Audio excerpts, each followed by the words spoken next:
Vamos começar o debate agora para coordenar a mesa. Então, chamar o Dr. Robson Spinelli, né, Gomes, que é o físico nuclear, mestre em ciência ambiental pela Universidade de São Paulo e doutor em engenharia da produção pela Universidade Federal de Santa Catarina, que é o nosso diretor técnico.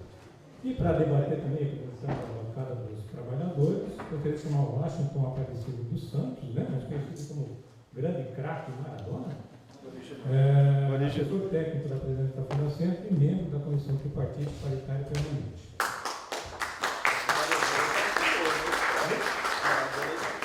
Gostaria também de chamar para compor a mesa, como representante dos empregadores, o senhor Magnus Ribas Apostoli, que é diretor de Relações de Trabalho da FEBRABAN e também membro da Comissão Tripartite Paritária Permanente.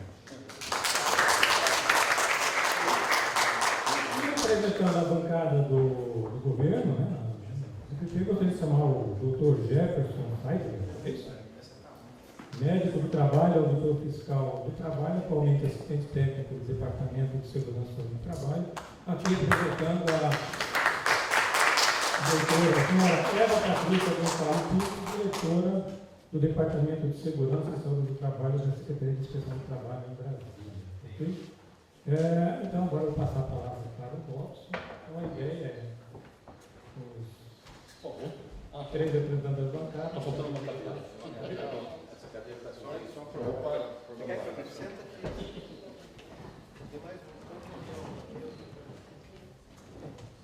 Desculpa, eu sei.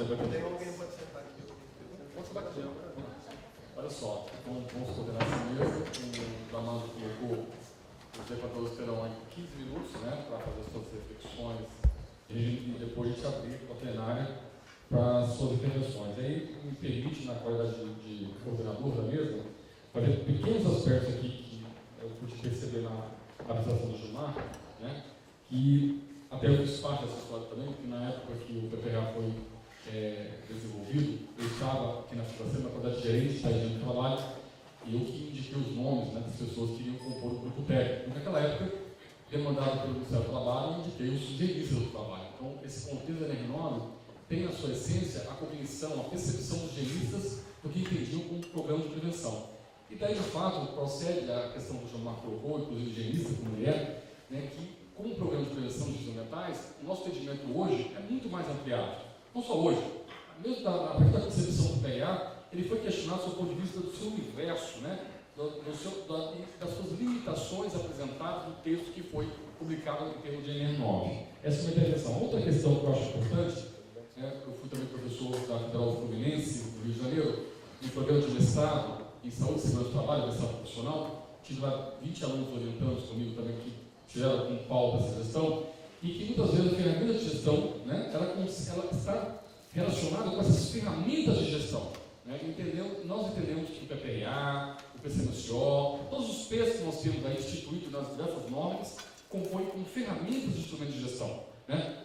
Entendendo que a gestão é um sistema macro, né? É um planejamento, é uma coordenação, é uma iniciativa matricial. E importante, né, é que esse universo do mundo do trabalho, e como o Gilmar colocou com muita propriedade, muitas vezes é desassistido pela própria legislação. Quando a legislação nossa, no Brasil, ela deixou de estabelecer obrigatoriedades, o modo de fazer, e assegurar que pequenas empresas de não tinham até 50 servidores, até 130 trabalhadores, eram dispensadas de cumprir essas normas, isso de certa forma não foi bom, né, porque criou um nicho desassistido e um outro nicho observado. Né, e esse nicho desassistido hoje, na nossa estrutura do país, né, a partir do processo de terceirização, questionado na sua percepção, na sua ação de ser, né, quando a terceirização começou no Brasil, né, no final dos anos 90 em particular, né, a terceirização começou a estabelecer as grandes empresas desfragmentando as suas unidades e terceirizando. E, de certa forma, passou de ter as grandes empresas, grandes demandas, até estatisticamente falando, dos acidentes do trabalho, e as grandes demandas começaram a aparecer ainda com mais evidência nas pequenas e médias empresas. Então, eu valorizo muito o plano C que o Gilmar apresentou aqui, né, na possibilidade de pensar no programa de pequena empresa. Eu acho que essa iniciativa é muito louvável.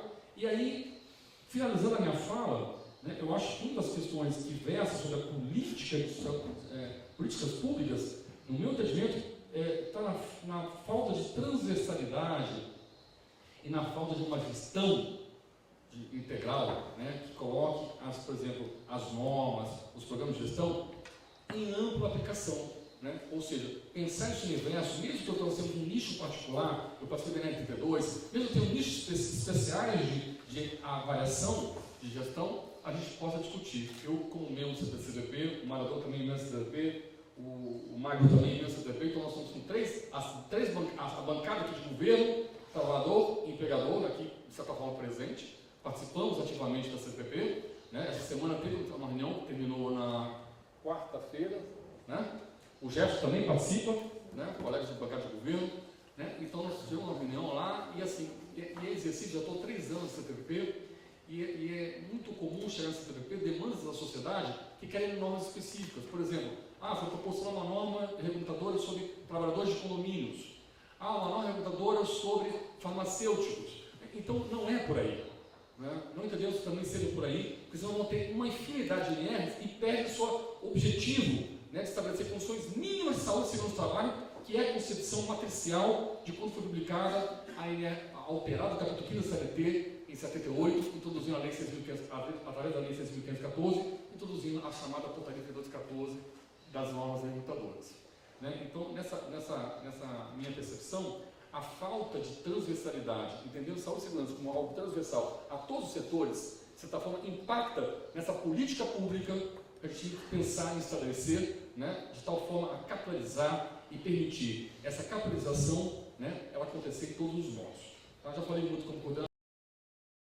Pelo papel que a Fundacentro tem na melhoria das condições de trabalho e na segurança das empresas sustentáveis. O trabalho da Fundacentro não se presta apenas à defesa da saúde, do bem-estar do trabalhador, mas também à perenidade das empresas. Então, tenho sempre muito prazer em vir. O microfone está... Usa isso aqui, amigo. Por favor. Tudo bem agora? Ok. Tá bom? Ok. Eu quero também agradecer o convite para estar neste evento e quero reclamar aqui do Gilmar. O Gilmar não deixa nada para a gente falar. Né? Impressionante a abordagem bastante ampla e bastante profunda sobre a questão do conceito de gestão. Nós temos muita dificuldade no Brasil, e não é só na área de saúde e segurança, em quase tudo, de escapar da ditadura da burocracia. E nessa questão de saúde e segurança não poderia ser diferente. Nós temos uma imensa burocracia vinda de todos os lados, que acaba desviando a atenção, os recursos e até mesmo a capacidade de atuação de trabalhadores e empregadores no sentido de melhorar os ambientes de trabalho. Nós perdemos muito tempo tentando entender o que querem da gente. Nós perdemos muito tempo tentando entender como é que faz para preencher o papel e para entender o que vamos fazer com o papel que a gente preencheu. Então, acho que é primordial, se nós queremos falar de um sistema eficiente, transparente e participativo, é primordial que a gente repense a complexidade com que nós fazemos coisas que não precisam ser tão complexas. Eu achei interessante a gente pensar nas pequenas e médias empresas com um sistema menos complexo, um sistema mais simplificado, e concordo com isso. Só que eu acho que, em termos de gestão, a base toda pode ser simplificada. Tudo pode ser simples. Os conceitos são simples. Os caminhos são simples. Os mecanismos são simples. A complexidade virá de acordo com a atuação de cada organização, de cada setor, de cada ramo, que oferecerá maior ou menor complexidade na avaliação de riscos e na solução dos problemas. Mas a nossa base para cumprir as nossas, atingir as nossas necessidades de gestão na área de saúde e segurança pode ser simples para as pequenas e médias empresas, pode ser simples para as grandes empresas. Eu tenho certeza, e tenho exemplos disso, de que grandes empresas sofisticarão seus sistemas porque a sua própria organização vai exigir que assim seja feito, porque ela terá que integrar atividades muito complexas. Então, nós, no sistema bancário, nos últimos 4 anos, a gente, com a ajuda de uma consultoria especializada, a gente reuniu os 10 maiores bancos para montar um programa de melhoria contínua do sistema de gestão em saúde e segurança no trabalho. E o que a gente percebeu, quer dizer, nesses 10 bancos, embora sejam os 10 maiores, existem diferenças enormes entre o 10º e o 5º. Quer dizer, o 5º tem 50 mil empregados e o 10º tem 1.200 empregados. Então, há uma diferença brutal. O que a gente percebeu é que existem quase tudo que a gente precisava em termos de gestão, a gente podia fazer com coisas simples, sem softwares muito complicados, mas com conceitos muito firmes, muito entendidos, muito claros. E a gente percebeu também que as organizações maiores acabaram adotando os mesmos conceitos, a mesma simplicidade, mas softwares mais complexos, porque precisam tratar de 80 mil empregados, 100 mil empregados, de 5 mil locais de trabalho, enquanto que um banco menor vai tratar de 1.000 empregados, vai tratar de 200 locais de trabalho, 150 locais de trabalho. Então, o que eu quero dizer é que eu acho que a gente precisa, eu não sei bem se é do plano A, do plano B, do plano C, mas eu adotaria, mas se possível, o conceito do plano C como a nossa base para a definição das nossas necessidades de gestão. E a sofisticação que cada sistema exigirá virá das próprias organizações, porque elas, dependendo do seu porte, dependendo da sua diversidade, provavelmente não consigam fazer só o simples, mas o simples precisa ser suficiente. Nós não podemos confundir, como temos feito, não só em saúde e segurança, mas em quase todas as coisas, é que ser simples é ser precário. Isso não é verdade. Ser simples é ser efetivo, é ser claro, é fazer com que todos entendam, ou fazer coisas que todos entendam e possam aplicar. A sofisticação virá de acordo com a disponibilidade e a necessidade dos riscos e das soluções que nós precisaremos encontrar. Mas a base é simples e a base tem que servir para todo mundo. Então, acho que a minha proposta não é nem de pensar agora no NR, mas de conceituar qual é a base, quais são os requisitos básicos de gestão que nós deveríamos ter em todas as organizações, pequenas e grandes. E, a partir daí, a gente tentar elaborar ou um sistema de training, de instrução, de qualificação, vamos chamar do jeito que quiser, para os empresários, para os gestores e para os empresários das organizações menores, e deixar que as grandes organizações cumpram isso como todo mundo e sofistiquem aquilo que puderem e precisarem sofisticar. Então, acho que a gente pode dar um salto grande de qualidade na gestão se nós começarmos a definir os conceitos que todos os empregadores podem cumprir. Daí para frente, a gente fará as diferenças que forem necessárias pela complexidade do que nós já tratamos. Acho que é isso, né? Já cumpri até meu tempo, não? Obrigado.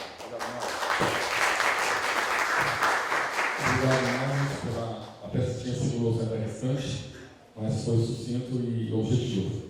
Agora eu passo a palavra para o colega Washington, aqui dito Maradona, para falar, que é o porta-voz na Secretaria da Bancada dos Trabalhadores.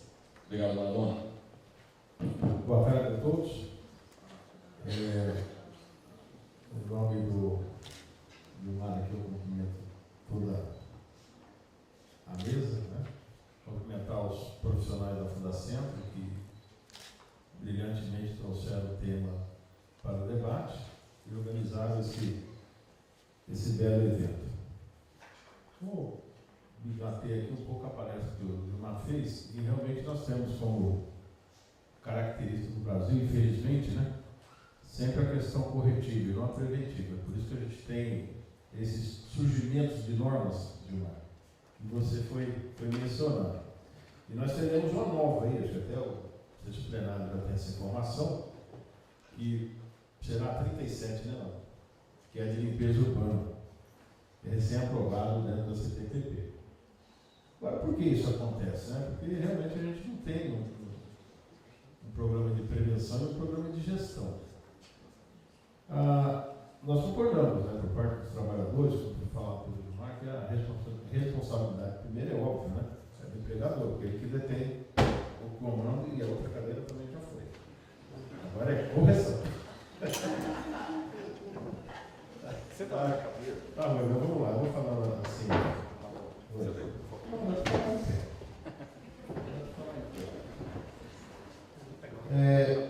Nós temos hoje 36 normas, né? Agora está surgindo a próxima, que é de limpeza urbana. Se eu poder. Como é que era aquele programa de Faustão no começo lá? Que aqui tudo é ao vivo, meu amigo, não tem arranjo não. As coisas acontecem, a gente já resolve. E quando tem equipe boa, você vê que é tudo errado, né? O trem resolve rapidinho. Então eu espero que essa aqui não vai. Tudo que a gente fala aqui vai combinar. Bom, mas vamos lá. Nós temos, mesmo com todas essas adversidades que foram colocadas pelo Gilmar, para nós, eu entendo, para os trabalhadores e para a sociedade, nós ganhamos, a partir do momento que foi publicado, né, a portaria 3214 de 78, nós ganhamos, porque aí houve a possibilidade de que a sociedade passasse a interagir um pouco mais na criação das normas, né, que antes, anterior a esse tempo, pelo menos é o linguajar que a gente usa no meio sindical, né? Elas eram feitas só por tecnocratas, que não conheciam a realidade do dia a dia do trabalhador, não importa qual atividade, mas não conheciam. Dentro do escritório, elaboravam um apanhado de coisas, jogava lá e um abraço, e cada um se deu executar. E aí, acompanhando essa questão da publicação, né, da portaria, nós tivemos um pouco mais à frente a ratificação do Brasil pela Convenção 44 da OIT. Né? Ela orienta e ela estimula para que todo o processo seja feito de maneira tripartite, né? Que haja a participação do governo, trabalhadores, empresários e a sociedade. De que maneira que a sociedade participa? Alguns até perguntam, né? Mas como? Você sempre fala governo, trabalhador e patronal. Porque você tem a figura da audiência pública. Antes da audiência pública, você tem a publicação daquilo que irá se tornar um NR, numa consulta pública. Exemplo que está ocorrendo agora com a NR da limpeza urbana. E que o prazo foi prorrogado, olha só que interessante, né? A pedido da sociedade e da bancada patronal, foi prorrogado o prazo da consulta por mais 60 dias. Ou seja, para que de maneira haja a interação da população e todo o conjunto, né, na construção das normas. A questão de gestão, e como foi muito bem colocado pelo Gilmar, ela já foi apresentada na comissão. Então, antes eu gostaria de falar um ponto que ele comentou com relação a essa questão de adicionais. Realmente é difícil hoje você fazer essa discussão. Nós que atuamos com a prevenção, é horrível quando a gente tem alguém falando Ah, não, mas nós precisamos colocar o adicional porque o cara faz tal atividade. Quer dizer, você está discutindo um adicional para o cara ficar, ou para morrer, né, que é o risco mais grave, ou para ele ter uma sequela física, ou da saúde. E não tem sentido isso, né? Nós tivemos até uma situação agora, essa semana, na reunião do CTPP, que o Robson estava presente. Eu não vou só explicitar quem foi, mas nós abrimos um espaço na CTPP para que fosse lá um grupo de trabalhadores, né?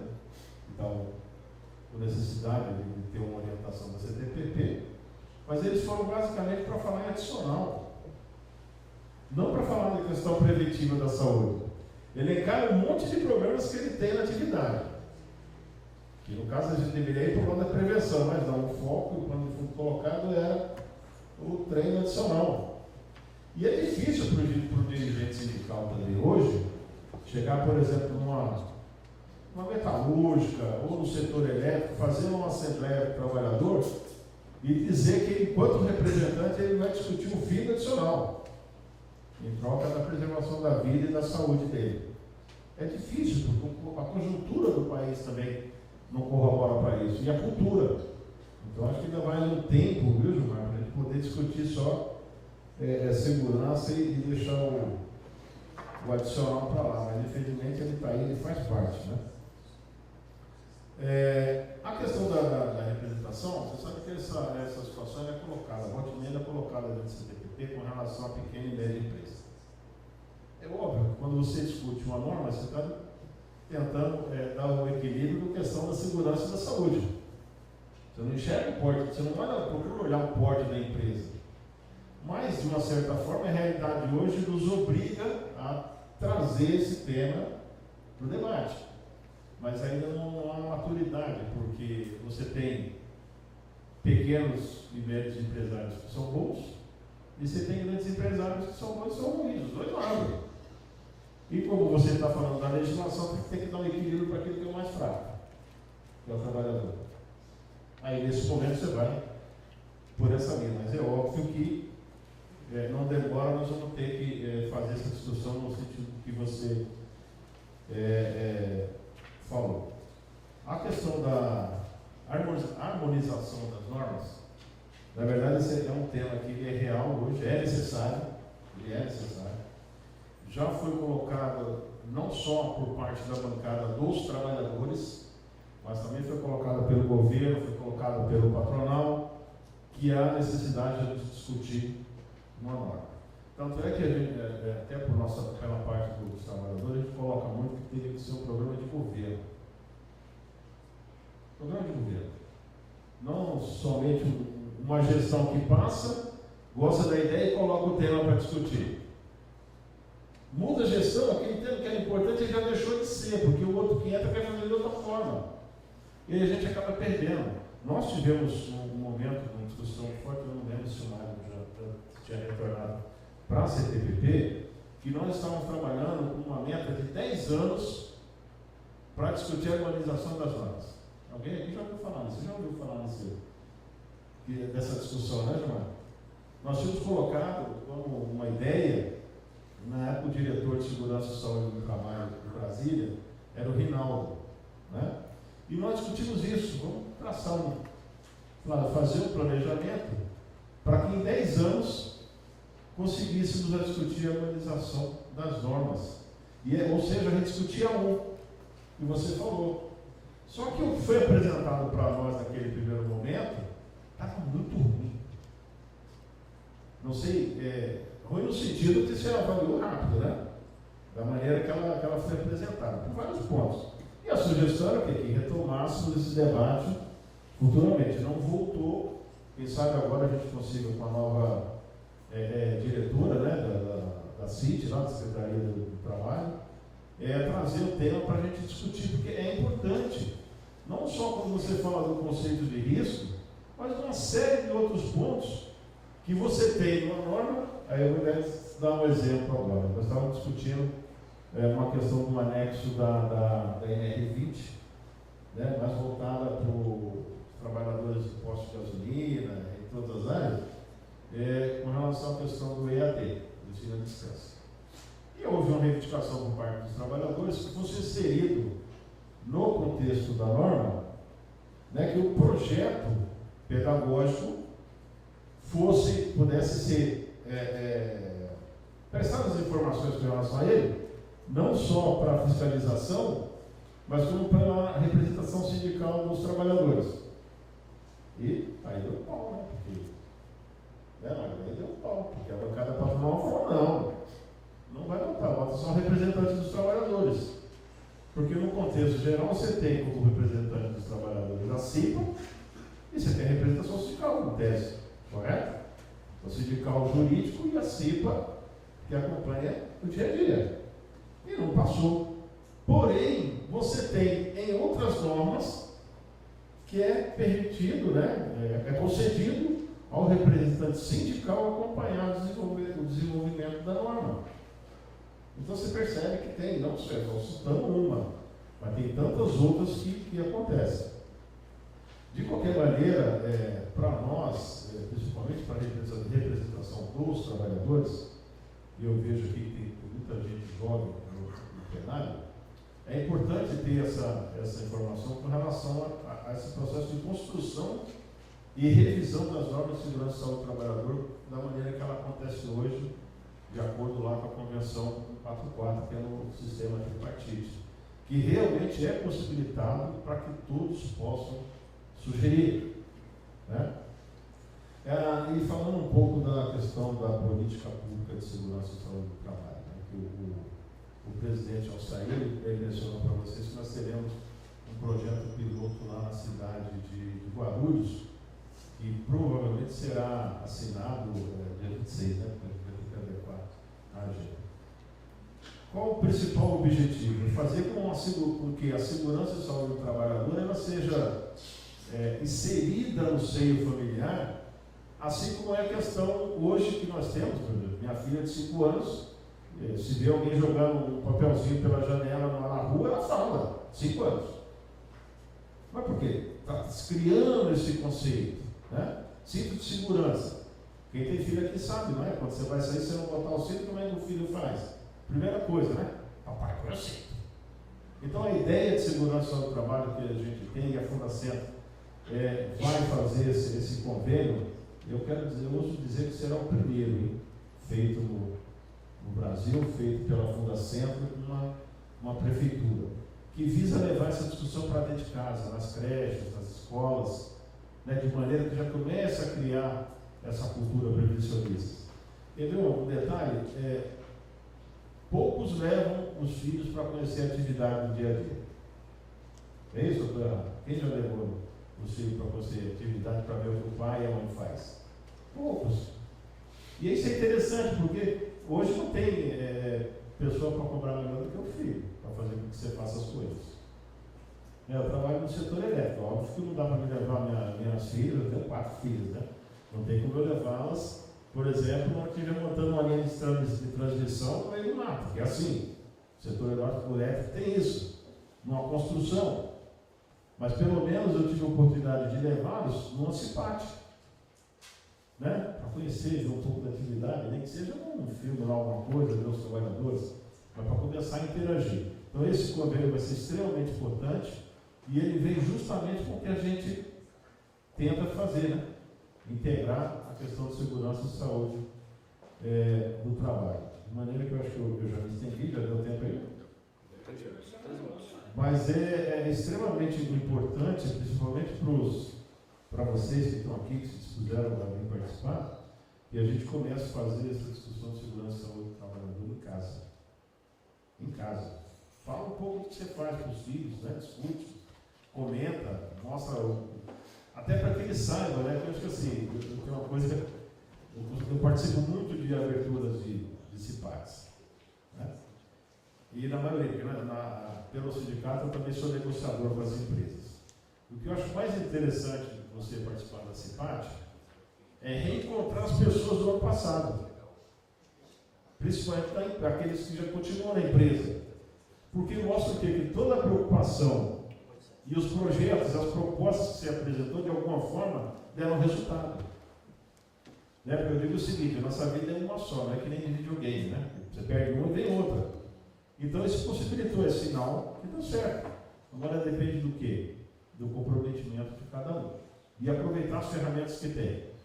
Tem Ministério do Trabalho, tem Fundacentro, tem Superintendência, tem que usar até os profissionais. Esse aqui é um exemplo de profissional, de perseguidor dessa causa de segurança e saúde.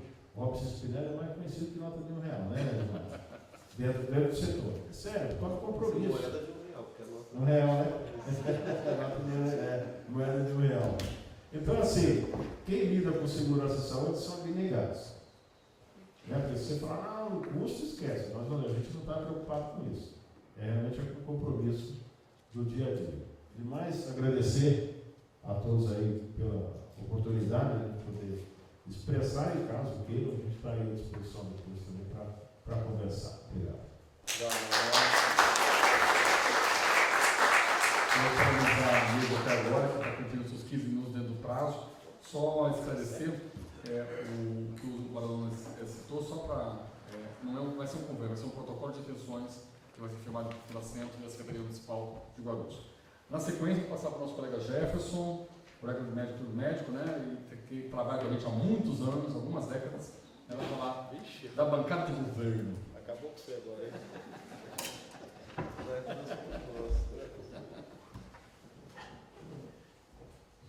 Vai ter apresentação, Jefferson?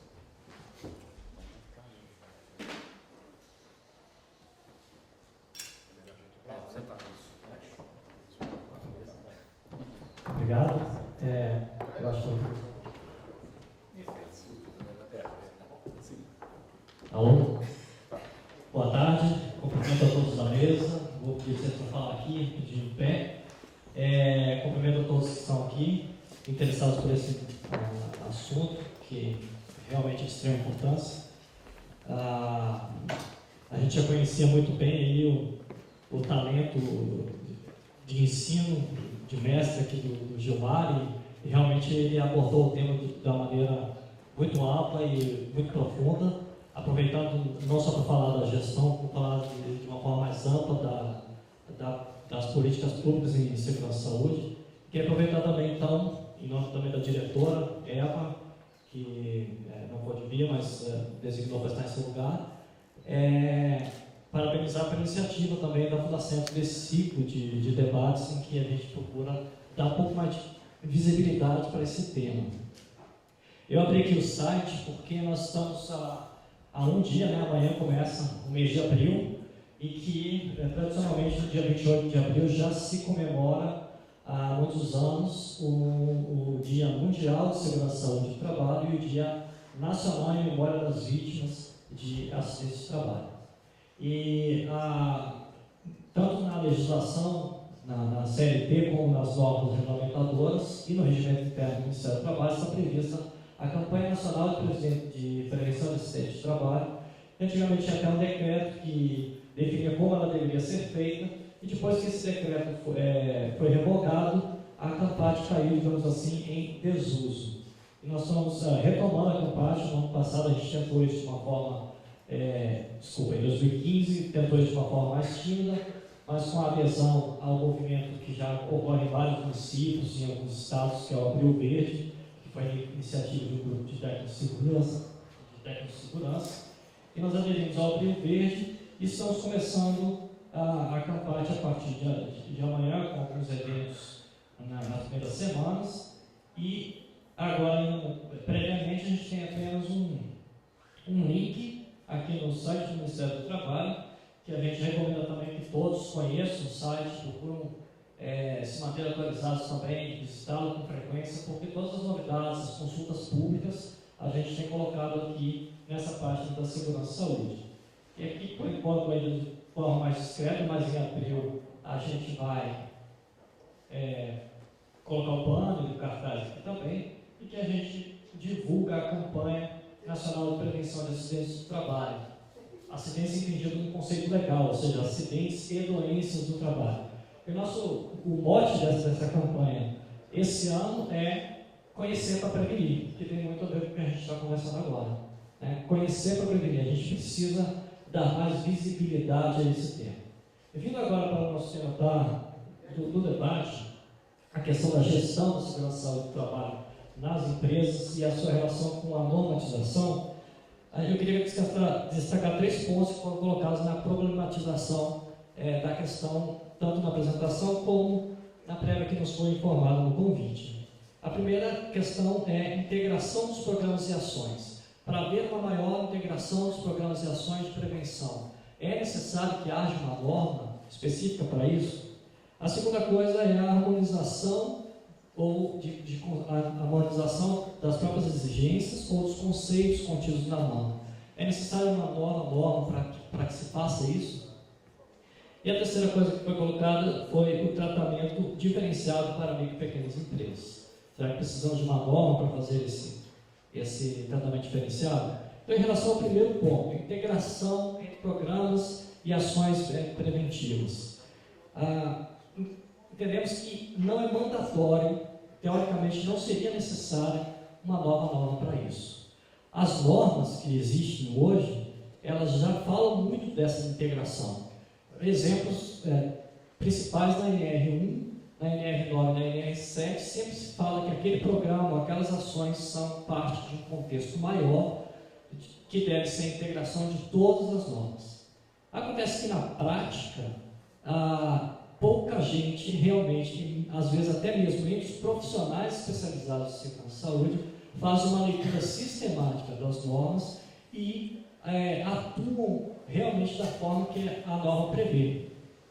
Em parte também, a gente tem que fazer um pouco meia-culpa, pode ser acreditado a metodologia da própria inspeção do trabalho, que às vezes foca muito nos itens técnicos específicos e pontuais, e não faz muito raramente uma abordagem mais sistêmica na fiscalização. Então, embora teoricamente digamos que talvez não fosse necessária uma norma para isso, para tornar isso uma exigência clara, sim, entendemos que há espaço para que uma norma trabalhe essa questão. Em segundo lugar, a harmonização, principalmente a harmonização de conceitos, mas também de exigências. Ora, não seria necessária uma norma para isso, em tese. Bastaria que a gente, no nosso trabalho de revisão das normas, sempre procurássemos trazer as normas mais antigas, pelo menos as alterações que trouxessem essa harmonização de conceitos. Ou seja, nós temos hoje essas 36 normas, na verdade 35, porque a 27 não vale mais, que era só o registro de segurança, e agora vamos para a 36ª, com o número de 37. Sempre elas têm dados diferentes, umas foram aprovadas lá inicialmente em 78, com pequenas alterações nos anos 80, outras foram totalmente reformuladas nos anos 90, outras nasceram depois dos anos 2000. Então nós temos vários dados diferentes, então conceitos diferentes, válidos à época, ou então novos conhecimentos incorporados. Então, se cada vez que a gente revisasse uma norma, a gente pudesse dar uma passada de olhos em todo o texto e tentar harmonizar isso, talvez não fosse necessária uma nova norma para isso. Porém, a gente entende também, tem entendido no departamento de alguns anos, que facilitaria muito se na NR1, na nova NR1, a gente tivesse um glossário e que a partir desse glossário a gente conseguisse não só fazer a revisão dos textos que já existem, como manter um certo cuidado a cada vez que for renovar uma parte de uma norma ou uma norma completa. Finalmente, o último aspecto é a questão do tratamento diferenciado para micro e pequena empresa. Aí não tem escapatória. Precisaria sim de uma nova norma. Do jeito que está hoje, a gente não consegue dar esse tratamento diferenciado. A rigor, a coisa poderia até não ser da forma que é e exigir essa norma. Por quê? Quando a gente tem empresas de baixíssimo risco, por exemplo, o PPRA e o PCMSO poderiam ser extremamente simples. Às vezes o PPRA poderia se resumir a pequenas descrições. Às vezes na fiscalização a gente falava assim, uma empresa, uma papelaria com 5 funcionários, provavelmente o PPRA vai ter 2 páginas. E o PCMSO da mesma forma, muito simples e lacônico até. Mas acontece que, infelizmente, as duas normas, quando foram renovadas, não foram interpretadas com essa visão mais moderna que elas procuraram trazer, e sim foram interpretadas como abertura de mercado para a venda de documentos. Então, PPRA e PCMSO deixaram de ser programas como está previsto na norma para se tornar documentos que são vendidos. Tem até uma anedota que é real, que eu ouvi quando eu entrei no Ministério do Trabalho, em 2007, em Goiás. Isso pode ter acontecido em outros estados também. Logo que saiu a NR9, alguns profissionais da área de saúde e segurança foram abordar empresas de pouquíssimos funcionários, 5, 10 funcionários, papelarias, lojas de roupa, etc., dizendo que tinha sido tornada obrigatória a avaliação quantitativa de BTX, benzeno chileno, ruído e poeira. E algumas realmente acabaram comprando isso, pagaram para fazer esse tipo de avaliação para poder ter um PPRA para PCMSO. Esse desvirtuamento criou até uma certa resistência em todos os campos, inclusive entre auditores.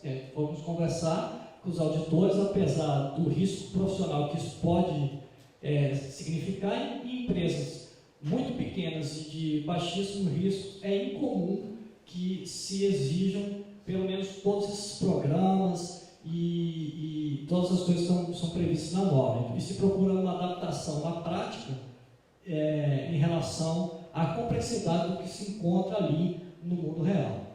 Então, sim, nesse caso, a gente não tem como escapar de pensar uma norma em relação a isso. E aí, já que nos outros dois casos, a rigor não precisaria, mas no nosso contexto é justificável ter uma nova norma, nesse terceiro ponto a gente não consegue escapar de uma nova norma, é que o departamento lá atrás resolveu apoiar a ideia de que façamos a revisão da NR1 e trazendo uma NR mais voltada para essa visão de um sistema de gestão, um sistema integrado da prevenção da empresa. E realmente já foi falado um pouco da história aqui, e a gente pretende sim apoiar o retorno disso. A gente já conversou com a nova diretora, já tem muitos meses, até os diretores anteriores também tinham essa vontade de retomar. A CTPP está assoberbada de demandas, a gente não sabe quando é que a gente vai conseguir colocar isso de volta realmente na pauta, mas pelo minimamente estudos internos e dando mais visibilidade a esse assunto, é possível sim que a gente volte a trabalhar nesse assunto, buscando uma NR1 que englobe todos esses desafios que foram colocados aqui. Agora, em relação, para encerrar, em relação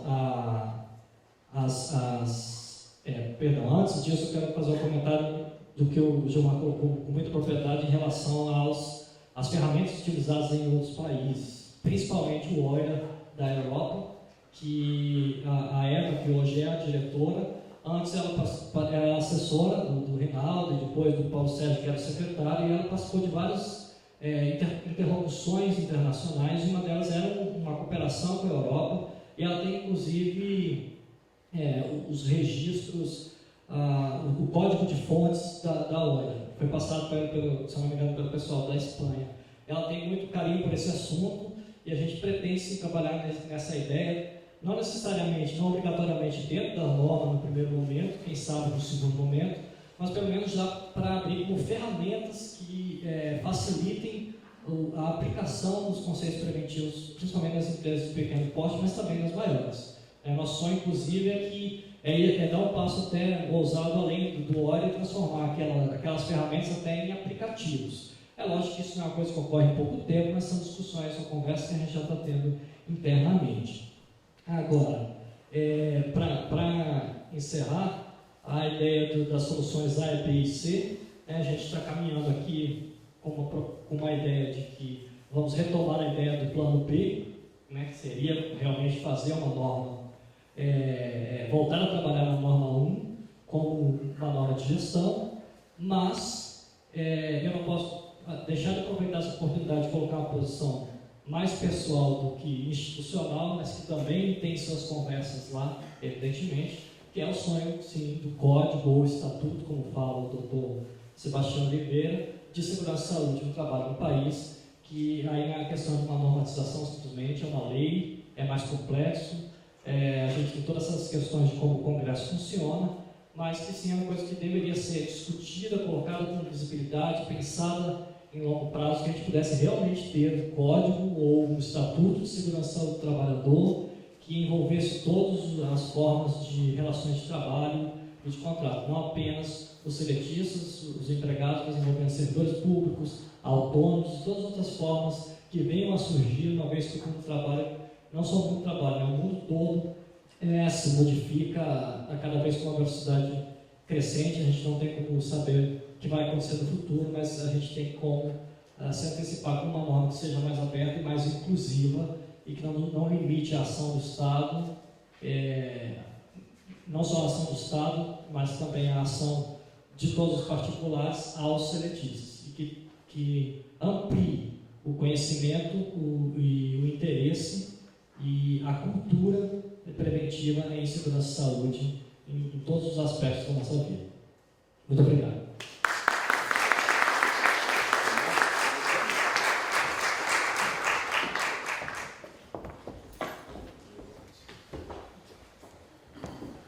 Quero agradecer aqui a explanação muito clara do objetivo de Jefferson, e agradecê-lo também pelo cumprimento do tempo aqui que nós desenhamos. Eu gostaria então de abrir 10 minutos para evitar as considerações que o Gilmar possa ter sobre as falas aqui projetadas, e depois eu queria, se for o caso, abrir então 10 minutos para o plenário, né, para as pessoas aqui se manifestar com uma questão, ok? Nós vamos até 16h10, ok? Mais econômico.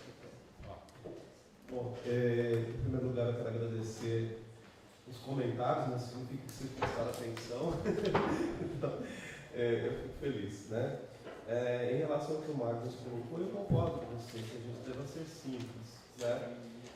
O problema também é cultural, até dentro do próprio Ministério e no Brasil, de fazer normas. Por exemplo, na Austrália, você tem uma lei mais simples, um regulamento mais simples, e depois se trabalha em códigos de práticas e coisas. Eu acho que isso seria, por exemplo, então quando vai se fazer uma NR, eu vejo que o pessoal quer colocar tudo na NR, quando depois ele não vai ter mais chance de regular aquilo. Então, se você fizesse, por exemplo, uma NR de gestão mais enxuta, e fosse fazer um código de prática para uma pequena empresa, que não teria o caráter de lei, mas ele teria um caráter até mais dinâmico, que você possa pôr exemplos e assim por diante. Então, eu acho que dá para ser, eu concordo com você, agora tem que ter um rigor conceitual. O problema no Brasil é que as pessoas, elas não estudam, elas não buscam o que tem na literatura, o que existe. Então, por exemplo, eu não posso chegar, eu vejo o pessoal que vai fazer norma, todo mundo fala em formação, usa o termo treinamento, alguém já procurou quais são os termos que usa, como que tem que ser feito, como que, por exemplo, como a ênfase burocrática, todo mundo quer a comprovação que foi feita a formação. Ninguém pergunta assim, será que se eu chegar lá na empresa e perguntar para o trabalhador qual é o risco que você está exposto aqui, sujeito aqui, e quais as medidas preventivas? Se ele não responder corretamente, eu vou dizer que aquela formação que ele teve não é eficaz. Né? Então, de uma certa forma, por exemplo, as orientações de inspeção do trabalho, principalmente para pequena e média empresa na Inglaterra e em alguns países, é mais para você colocar evidências que você observa no campo do que com papel. Então a gente tem essa coisa, achando que o papel vai garantir, que foi assinado por alguém, vai garantir. Então isso é um problema cultural. O que você colocou, Maradona, também as observações, sem dúvida nenhuma, a 3214 representou um ganho. Mas eu gosto daquela fábula interessante que o indivíduo estava vendo o casulo se abrir, né, e a larva se transformar em borboleta, né, e ela estava fazendo um esforço para romper o casulo.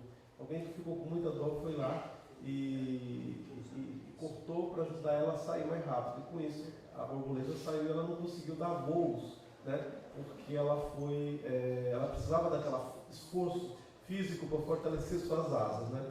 Então eu acho assim, o fato da conquista da legislação não ter sido fruto de uma reivindicação ou de uma luta até dos trabalhadores, como ocorreu nos outros países, fizeram com que, eu acho que os sindicatos trabalhadores se acomodaram nessa questão. Teve um movimento importante nos anos 80. Eu não estou falando certas categorias da qual você participa, que sempre teve uma tradição e tudo mais. Estou falando no conjunto, quando eu estou falando isso, eu estou falando no conjunto brasileiro do Oiapoque ao Chuí, né? E tanto que a luta dos trabalhadores sempre foi que saúde não se vende, né?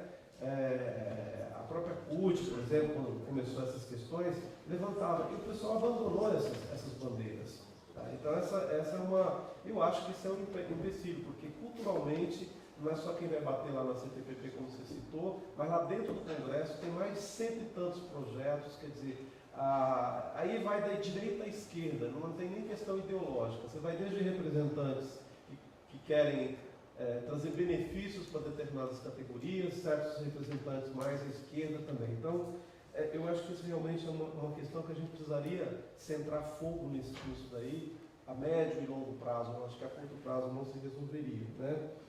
E o caso da representação, porque, por exemplo, o que faz a diferença, eu não acho que esse representante de CIPA, que fica no máximo 2 anos sem renovar, isso não faz sentido. O que eu sempre falo, por exemplo, o representante para o local de trabalho, eu conheci isso na Itália, conheci isso na Dinamarca, em alguns países, que é? No Canadá, o cara está ali atuando, durante muitos anos ele continua sendo representante para a questão de saúde e segurança, ele é formado pelo sindicato, não faz sentido ele ser formado pela empresa, né? Então, essa questão, só que ela extrapola as NRs, porque se você vai fazer isso no âmbito das NRs, isso vai ser, alguns setores patronais, eles vão se opor mesmo. Então essa tem que ser uma conquista consolidada, não sei em que âmbito de lei, que tenha um representante para o local de trabalho, que seja independente, que seja vinculado à representação sindical, e não essa CIPA, que para mim isso não é o que existe, né, nos países mais desenvolvidos, né? Então, por isso que eu acho que é outro eixo de luta, essa questão de se conseguir mesmo. O representante dos trabalhadores dentro da empresa, ele acompanha a inspeção, ele participa de vários processos, ele tem acesso à informação, coisa que não é assegurado propriamente ao membro de uma CIPA, né? Bom, eu concordo também bastante com as observações do Jefferson, né? A questão, por exemplo, tudo bem, você não precisaria fazer uma norma para harmonizar conceitualmente, mas que força que você teria, por exemplo, a DSCT teria que fazer uma força, vamos fazer uma harmonização conceitual e chamar, quem for fazer NR agora tem que seguir isso daqui, quem for fazer revisão de NR tem que seguir isso daqui. A minha questão é essa, eu acho que não precisaria, você precisaria ter um instrumento, olha, por exemplo, a questão de... eu acabei de orientar uma dissertação aqui sobre ensino à distância em SST, se ele é efetivo ou não. Nós fizemos a revisão da literatura produzida sobre isso. E a gente chegou em uma conclusão um pouco diferente do que está sendo vinculado lá na CTPP. Então, as pessoas, quando foram dar opinião sobre isso, elas investigaram o que existe a respeito, ou elas falaram da impressão pessoal delas. Então, às vezes eu participo de algumas normas que as pessoas vão lá sem estudar, sem procurar o que tem, e ele fala de achômetro. Então, por exemplo, na Europa, eu acompanhei uma vez, quando eu fui discutir o negócio de chumbo, como que foi as negociações que ocorreram. Então, os representantes dos trabalhadores eram muito bem assessorados por pessoas técnicas que davam conceitos. O representante dos empregadores é muito bem assessorado. Às vezes eu já vi representantes de empregadores lá falar coisas técnicas absurdas, que está na literatura, não tem que convencer ele daquilo. Não é uma questão de discussão política. Eu acho que a representação ela tem que se dar no campo, a discussão ela é mais no campo político, mas no campo técnico certas coisas já têm que se apaziguar, né? Então, claro que se você, por exemplo, dentro, Jefferson, numa NRU, como a gente queria fazer, ela não ficou tão boa, saiu na pressa, particularmente teria várias observações a serem feitas a ela, não. Primeiro, ela não foi clara, e segundo, as pessoas que leram entenderam outra coisa, porque às vezes as pessoas leem, elas têm a cultura dela, a visão dela, e quando ela vai ler, ela enxerga uma coisa que não está escrito na norma, né? Eu vi vários exemplos disso daí. Por exemplo, quando a gente fala assim, é possível a adoção de sistemas voluntários desde que preencha o requisito legal, que é o princípio. Aí tem que falar, não, a norma está excluindo a obrigação de cumprir os requisitos legais. Isso é um entendimento de português, não é questão de Então, o que está às vezes por trás é a visão da pessoa. Então, eu acho que você poderia fazer uma norma que flexibilizasse a forma de executar. Por exemplo, nos países desenvolvidos, a pequena empresa ela tem um chamado documento unificado, documento único. Ela só tem um documento mais simples possível que contém o inventário de risco e o plano de ação. E não precisa mais tantos papéis. Por que a gente não pode adotar isso? Isso é feito na França, é feito na Espanha, é feito na Itália, é feito na Alemanha. Será que lá tem um desempenho pior do que o nosso? Né? E o pessoal fica com medo. Né? E a inspeção também. Porque é muito fácil para o inspetor chegar lá e pedir papel. Agora, se exigir dele que ele tem que olhar qual é o risco, identificar, confrontar, vai exigir dele uma formação técnica que ele não tem. É muito mais fácil. Eu peguei o papel, está assinado aqui por um fulano, né? Então ele está errado. Então, essa cultura burocrática, né, é bastante complicada, mas eu acho que a gente tem que traçar um plano aí de médio e longo prazo para fazer essas correções, porque senão cada vez que nasce uma NR nova, as pessoas vão tentando construir, falando que é igual essas construções de puxadinho, né? O cara faz uma casa, aí puxa um negócio aqui, puxa coisa. Funciona, né? Mas é muito esquisito e é muito arriscado, porque qualquer hora pode desmoronar. Okay? Obrigado, Gilmar, pela sua intervenção. O Maradona pediu só 3 minutos, ok? Agora, 3 minutos para consideração. Em seguida, a Casa Patronal não quer fazer mais uso da palavra. Eu vou abrir a plenária e encerro aqui. Não, você é rápido. Com relação a eu tinha até notado esse ponto que você comentou na sua apresentação, da questão da representatividade, mas isso era uma realidade. Só que o movimento sindical foi obrigado a se preparar também. Né? Normalmente você ia para uma negociação, o sindicato levava um assessor ou um consultor. Hoje não, uma boa parte dos dirigentes vão buscar qualificação, vão se formar. Você tem dirigentes sindicais que são advogados, bacharéis, são técnicos de segurança. Eu sou um exemplo, né? Fui buscar. Quando eu enveredei na representação sindical, e a gente percebe, se você não se atualizar, você está complicado. Aquela história de nós fomos, você vai ser engolido. Né? Então você tem que realmente se preparar. E hoje você tem uma boa parte dos sindicatos, eles criaram secretarias específicas para acompanhar a segurança e saúde dos seus trabalhadores. As centrais sindicais, a mesma coisa, tem secretaria preparada lá para poder fazer a negociação. Agora eu anotei aqui, eu quero conhecer mais o que você falou no inventário de risco. Eu achei interessante. O que a gente acho que é um tema bacana. É bem simplificado.